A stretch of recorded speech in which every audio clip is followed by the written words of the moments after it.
let me introduce the case scenario. But it's pretty straightforward. So basically, we have our security operations center that detected something suspicious on a particular time and date about a user called Alice who downloaded a suspicious file from a suspicious looking URL onto her Windows workstation. So we already know we have a user, we have a Windows workstation, and we have a suspicious URL where something was downloaded from. And this link obviously looks a little weird. So Alice in Wonderland, yeah. So she basically clicked on a link here that has Windows update written, with this 1 instead of an I, and then update exe.hda. Obviously, this kind of a file naming like trickery here is very common. You think you download an exe file, but actually it's something different, or sometimes it's a doc file and it actually it looks like a PDF, or it actually is a script that executes. So very common. This is how you initially oftentimes catch some payloads, some malicious payloads. Now, as a result, we have an alert and we wanted to start investigating this. So let's start an investigation on Alice's workstation for any signs of compromise and seeing what might have happened after this.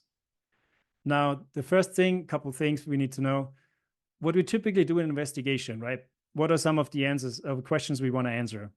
Now, obviously, what's going on with this particular file? Does it have a specific impact? Does it have a specific, what does it even do, right? We don't know anything about it. Was it even executed? We don't even know. But long story short, we want to figure out what's everything around this file and potentially indicators of compromise. If you think about it, if Alice is part of is an employee, is part of a organization, there is a high chance that if Alice was compromised, there might actually be other users being compromised too. So it's not just as isolated usually. So looking for indicators of compromise and searching across an environment is usually one of the most important things we would do. And then we also investigate what further compromise, right? What happened after this? Is there anything else that was going on Alice's workstation?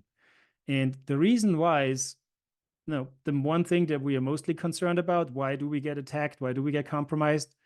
Because there is usually an incentive for those attackers to steal data, to exfiltrate data as part of a compromise. So long story short, we are mostly just getting attacked because there's some data to be stolen. And so we want to actually see if that's been the case here as well.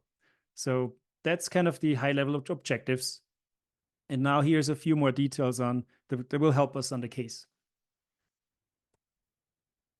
We have captured a disk triage collection. So we basically created a data collection of the disk of Alice's workstation.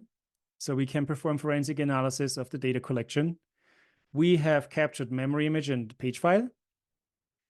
And we have captured the PCAP file, which you have already had access to. And with all three of these, we should be able to basically figure out what happened on the system.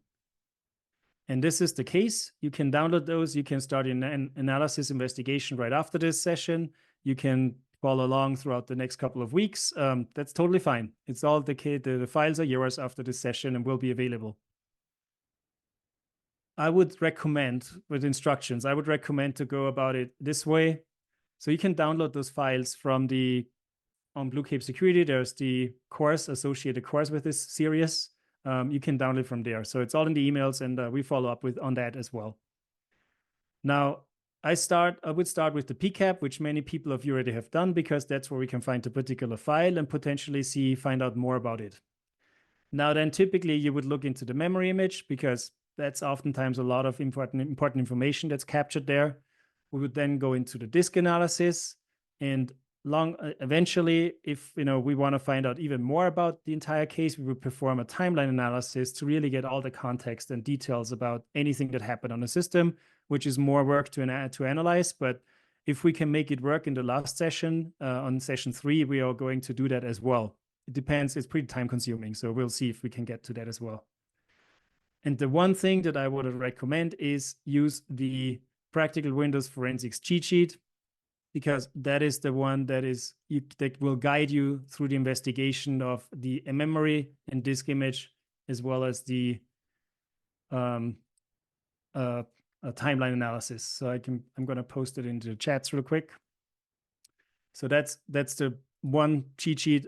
As I know a lot of people have already used it, been using it. It's step by step, has everything on it that we will be covering as well. So you have the files after the session available. You have the instructions here, which will also be online. Now, some of the additional rules of engagement, right? You could start poking around, but it helps to get a little bit more guidelines. So the scope of the investigation is Alice's system, which is named client 2. We have the 104 is its IP address. It's only Alice's user account, so we don't need to look around to like anywhere further. There is the time frame that is relevant, right? So we can basically look at anything after that happened after this particular time, because anything before might have been, some work that I might have done, setting up the workstation and things along those lines, which might be confusing, but there's no need. So there's the time frame.